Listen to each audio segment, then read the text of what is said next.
Join me this weekend live on YouTube where we're going to live stream 3 preseason games. We'll do the Bears-Titans game on Saturday, and we've got the doubleheader on Sunday with the Chiefs-Saints game and the 49ers-Raiders game. Make sure you're subscribed so you don't miss any of the action. And now, on with our feature presentation. I want you to imagine something.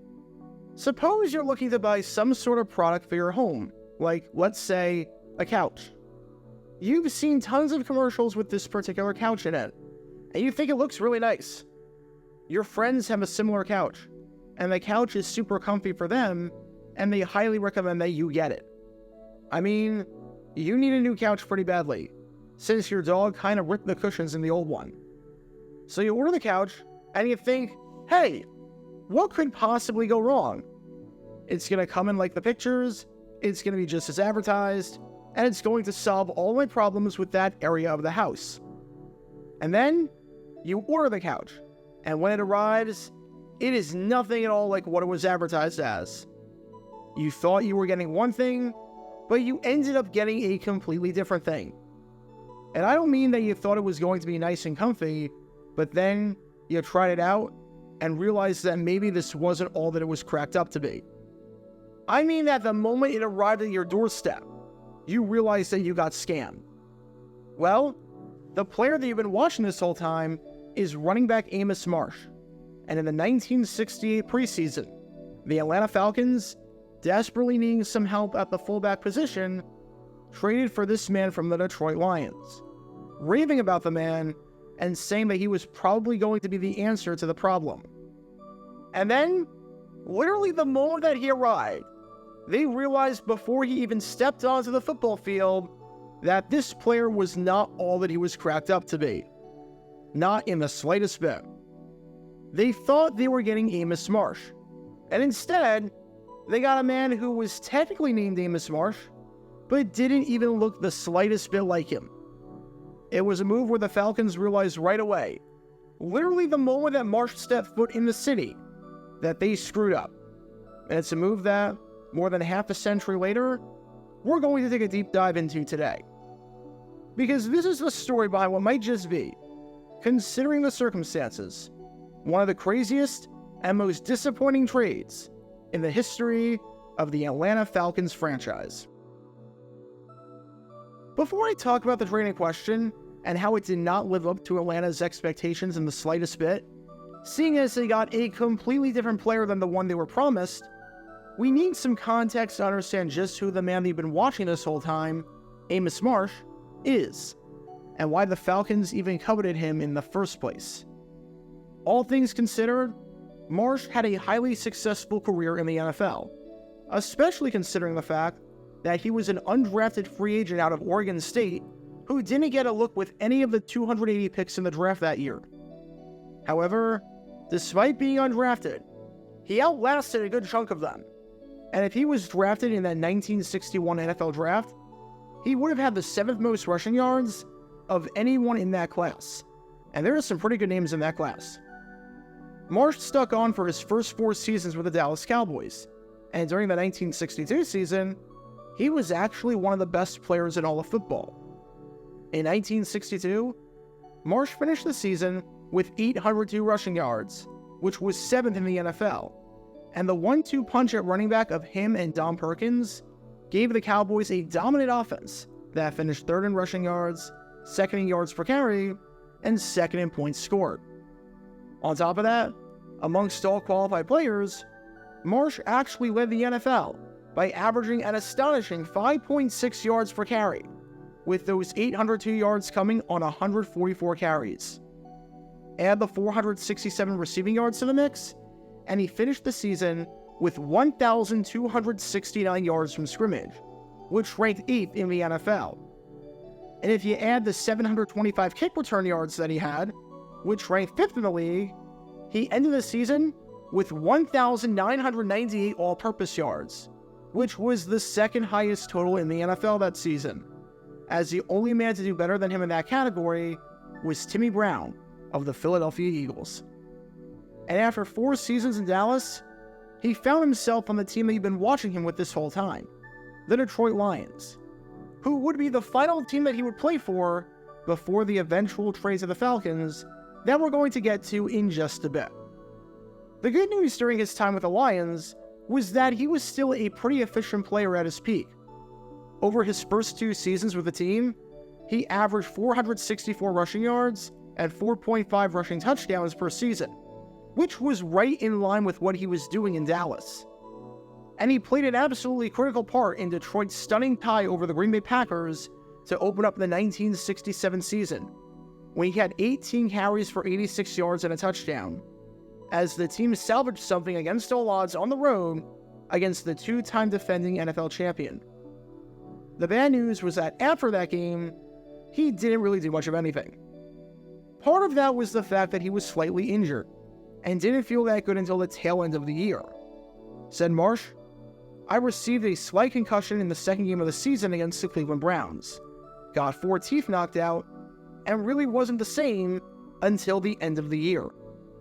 Because of this, Marsh put up the worst season of his career, as he was being phased out of the offense despite playing in every game, as he had a career-worst 229 rushing yards, a career-worst 4.1 rushing attempts per game, a career-worst 65 touches, and a career-worst 332 yards from scrimmage. And remember, as bad as those numbers might look, they're also inflated from the Green Bay game.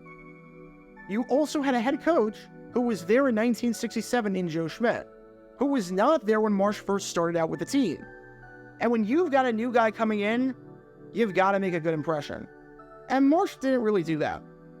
The writing was on the wall, especially considering the Lions' recent draft history at the position, and especially because during the exhibition season, he only received 4 carries over the team's first 2 games, including a game against the Buffalo Bills, an interleague preseason game for that matter, where he didn't touch the ball once. Today, not touching the ball in a preseason game is no big deal. It's to be expected if you're going to make the roster for certain games. But back in 1968, this was a big deal, as the players started. So the fact that Marsh could barely see the field was a sign that his days in Detroit were absolutely numbered. Fortunately for him, it seemed as though there was a trade partner that wanted to acquire his services. And that team was none other than the Atlanta Falcons, entering their 3rd season in the league.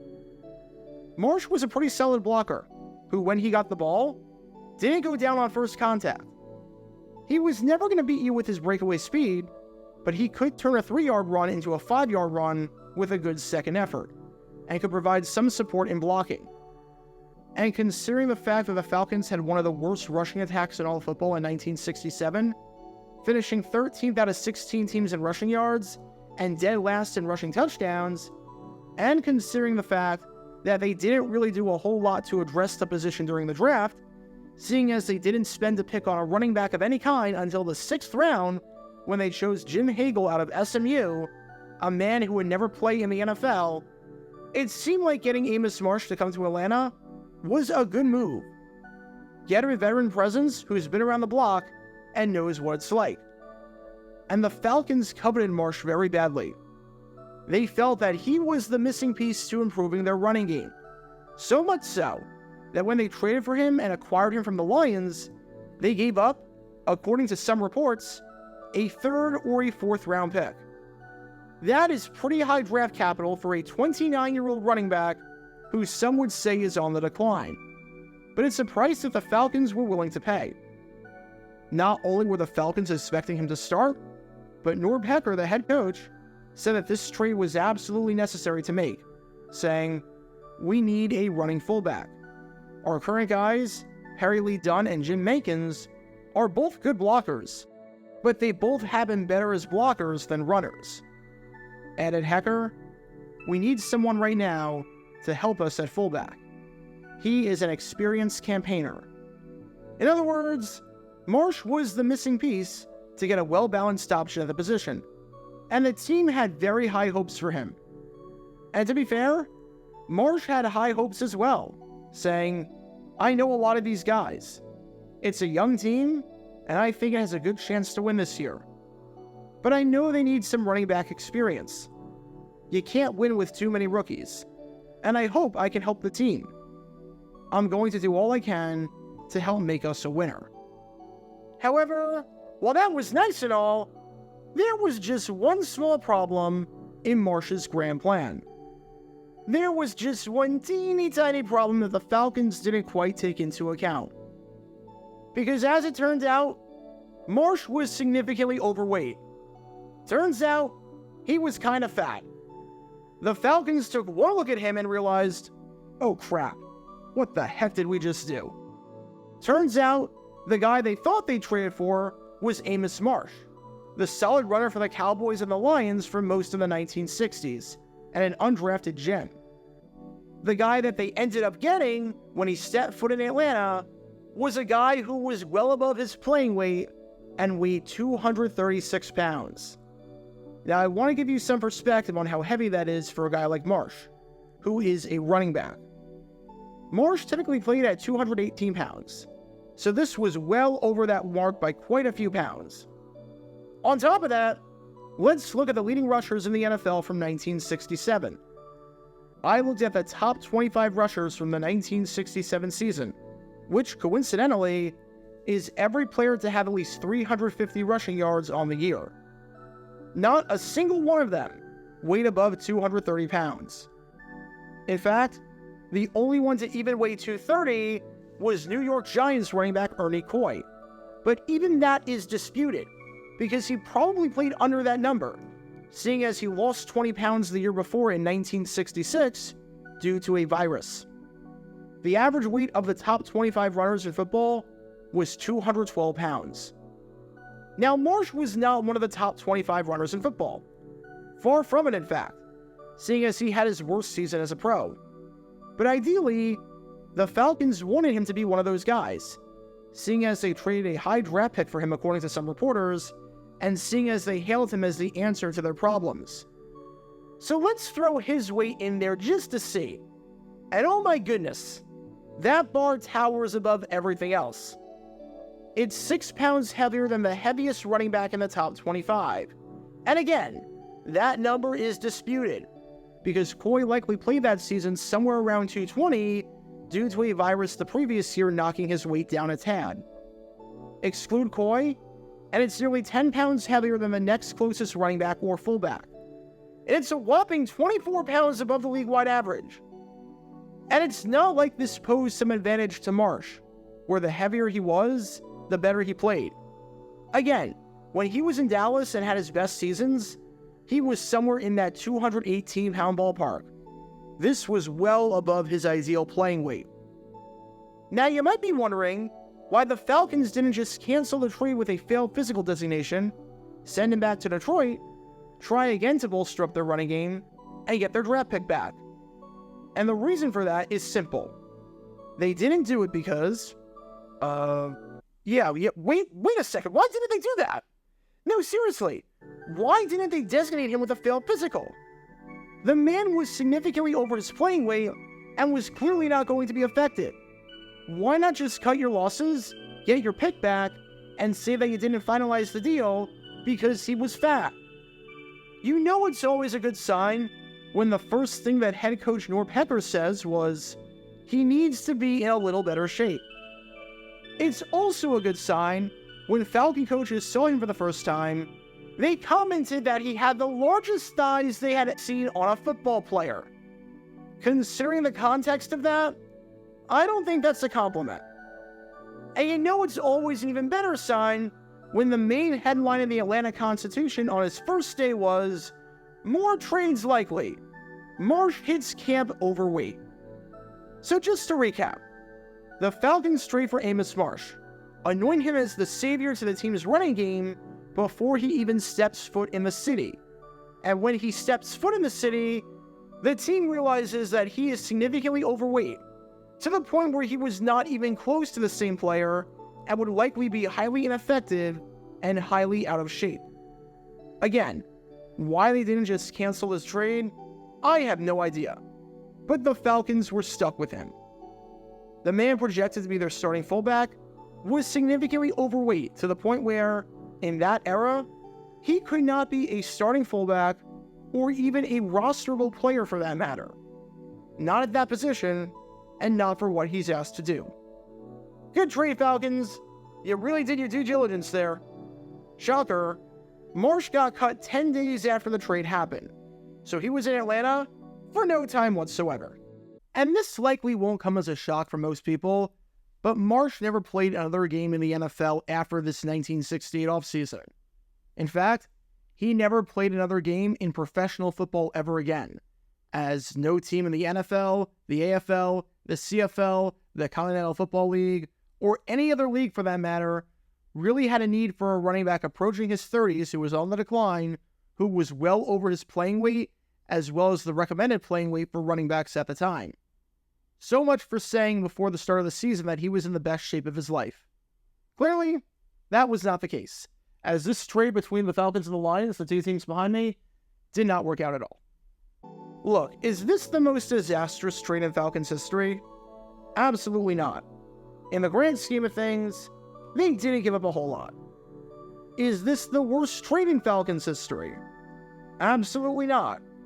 This move didn't set the franchise back years and years, and odds are, until today, you never heard of this trade before.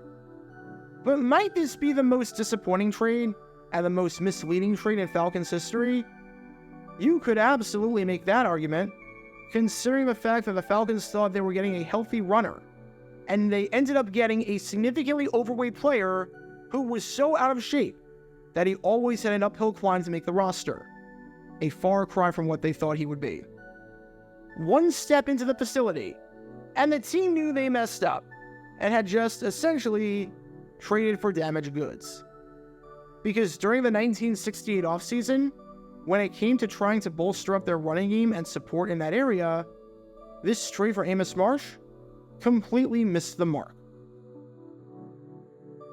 Get your official Jaguar Gear 9 merchandise by going to jj9shop.com, and be sure to like and subscribe, as it really helps the channel out a lot. Join me every Wednesday night where we'll play NFL Trivia for cash prizes at 9 p.m. Eastern over on Twitch. To learn more about the history of college football, subscribe to Jaguar Gator 8. To learn more about the history of Major League Baseball, subscribe to Jaguar Gator 7. Also, special thanks to all of our Patreon supporters for helping out the channel. Your support is greatly appreciated. See how you can become a patron and request future video topics in the description below.